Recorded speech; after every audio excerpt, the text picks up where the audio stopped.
Welcome back to Home Learning. The subject today is computer science, and the topic we're going to look at is insertion sorts.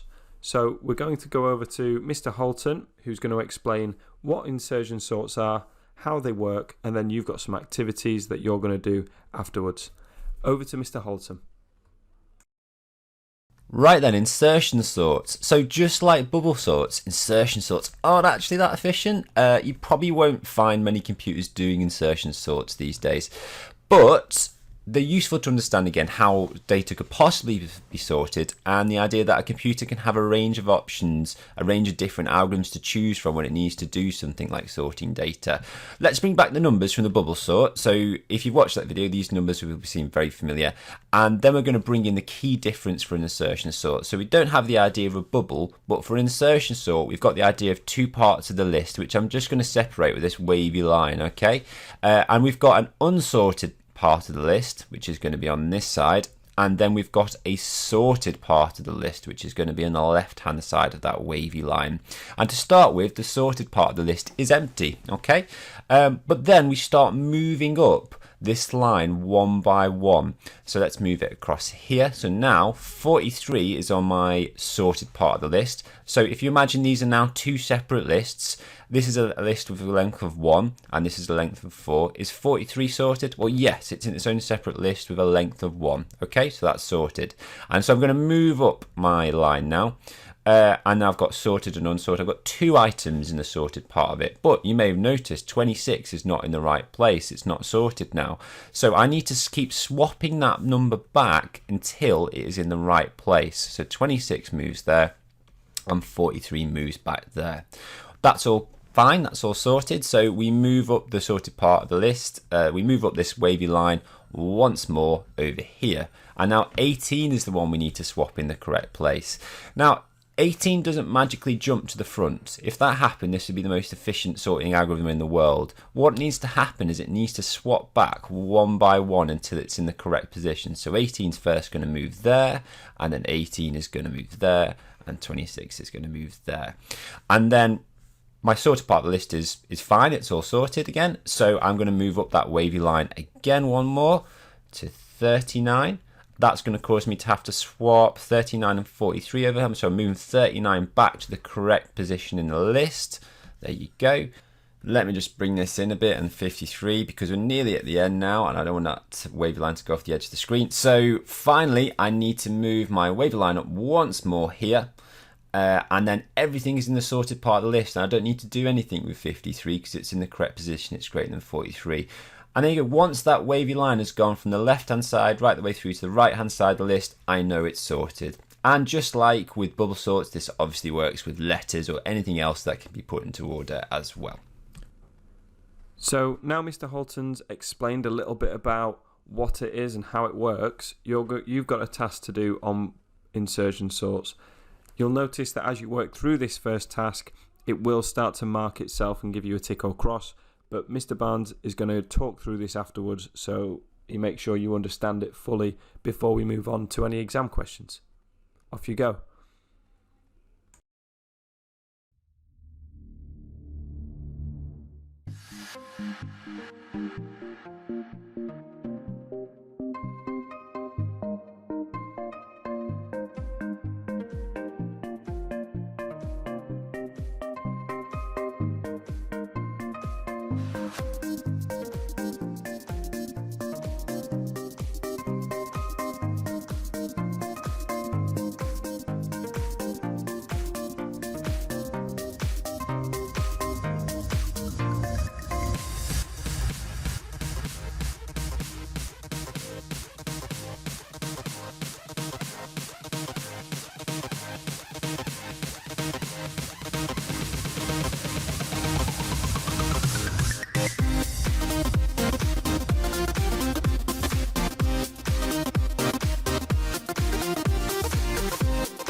Okay, time up. So you should have an idea of how you did based on the ticks or crosses, but Mr. Barnes will explain it in a bit more detail.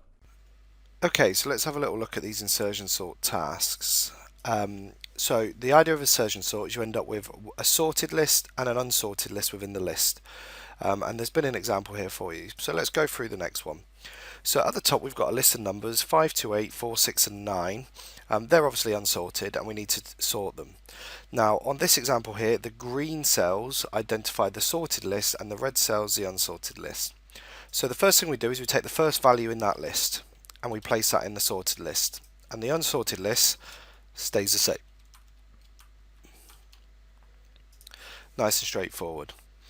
Then we go around the process again, but this time we take the next item in the unsorted list and find its position in the sorted list. So we've got 2 and we need to find its position in the sorted list. Well, 2 is less than 5, so in the sorted list it needs to be 2 then 5, and the unsorted list stays the same. We repeat the process again. So we've got 2, 5 in the sorted list. We've got 8 is the next number up. So we find its place in the sorted list, which goes at the end. And repeat that process. 4's next up, so it's going to go 2, 4, 5, 8, then 6, and then 9. And we repeat the process with 6 this time, so it's going to go 2, 4, 5, 6, 8 with 9.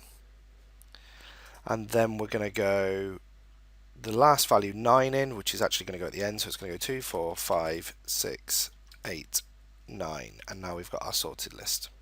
Okay, so let's scroll down and have a look at the next one. This time we've asked you to highlight the sorted list green and the unsorted list red. Okay, so what I'm going to do is I'm going to choose a nice green color. In fact, what I'm going to do is I'm going to copy this and I'm going to paste the format in. So I've got the nice green lines. Okay, so let's go again. So first of all, 23 is up, so it's going to go 23 and then 54, 16 and 3. Okay, so next we need to find 54 in the sorted list, so it just stays as it is, so that's okay. Okay, next up we've got 36, so it's going to go 23, 36, 54, and then 34, 16, and 3. Then we've got 34 to slot in, so it's going to go 23, 34, 36, 54, 16, and 3. 16's next up, so that's going to go 16, 23, 34, 36, 54, and then 3. And then last but not least, we've got 3, 16, 23, 34, 36, 54. Okay, so we're just slotting in the next number in the sorted list each time. Okay, right. So, just going to make my list. I'm not going to do the red one just because it's going to take a little bit longer.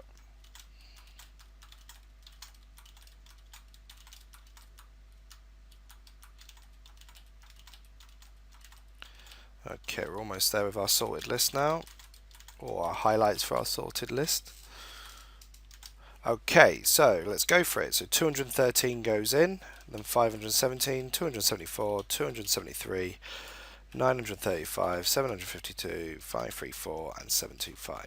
Okay, next up then, so 517 needs to slot in, so that's easy. So it's going to be 213, then 517, and then all the other numbers are going to stay the same. And then we need to go again, so this time 274, so that's going to slot in between. I'll just copy the rest down to make it a bit easier. And then we need to do 273, so it's going to go 213, then 273, then 274, then 517. And then we've got 935 next up, so it's going to go at the end, so 273, 274, 517, 935. Getting there now. 752 is next up, so it's going to go 213, 273, 274, 517, 752, 935. And we've got 534 to check next, so 213, 273, 274, 517, then 534, then 752, then 935, leaving 725. And then finally 725 needs to go in, so we've got 213, 273, 274, 517, 534, 725, 752, 935. So to do a merge sort, an insertion sort, you end up sorting a list within a list, where you end up with a sorted part of the list and an unsorted part of the list, and just keep slotting in the next value as to where it goes. So now it's time to move on to an exam question to check your understanding of this. When that's completed, Mr. Barnes is going to go through the answers, explain them, and I'd encourage you to mark your work at the same time.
Time up. So over to Mr. Barnes to review the answers. Okay, so let's have a little look at this exam style question for insertion sort. So we've got here, David wants to sort a number of customer records quickly for an application he's developing for stock control. Sample of this data of customer IDs is shown in figure 1. Show the stages of insertion sort when applied to the data in figure 1. So we've got 5 pieces of data, they're clearly not in order. So what we need to do is we need to perform an insertion sort. So that's the sort where you end up with a sorted list and an unsorted list within the list. So the first thing we do, we take the first value, 1, 6, 2, 7, 4, and that becomes my sorted list. And I'm just going to signify that with a box around it. And then the other numbers just stay as they are. So 18234, 00342, 11244, and 91002. Okay, so I've got my sorted list and my unsorted list, and we go again. So 18,234 goes into our sorted list, so positions basically stay as they are. And I'm just going to put a box around to signify that that is my sorted list. And then the other numbers stay the same. And I know it's a bit tedious writing out all the numbers, but you really should do this in an exam question because you may not get awarded the marks otherwise. Okay, so next up we've got to fit 334 into the sorted list, so that's going to go at the start because it's a smaller number. And so I'm just going to shuffle these along. And 1, 8, 2, 3, 4, and once again I'm going to draw a box around it to signify they're now my sorted list, and the ones that remain are my unsorted list. Okay, so we're almost there. So next one, I've got 11,244 I need to slot in, so I've got 00342, that's going to be my first one, then 11244, then 16274, and then 18234, and once again draw my box and then write 91002 at the end. And finally I've got to slot in the last number, which actually is the biggest number, so we're just going to have to write the numbers out again. 1244, 16274, 18234, 91002, and I'm going to put a box around it. And I'm just going to make it really easy for the examiner. Box equals sorted list. Just so they know why I've put that box around. Okay, let's have a little look then. Let's move that up. And let's have a look at the mark scheme. Okay, so we've got 5 marks, 1 mark for each correct row, obviously excluding the top row, which is the original numbers. And as you can see on the mark scheme, it's highlighted. So all we need to do is we need to just check that each time these are in the right order. So yep, yep, yep, yep, yep. Perfect. And if you notice in the notes here, it says candidates must clearly show which part of the list is sorted and unsorted. So we've done that, and the key at the bottom where I've just put box equals sorted list helps. 5 marks. And that's everything you need to know for GCSE insertion sorts. Please make sure you're back here for the next lesson.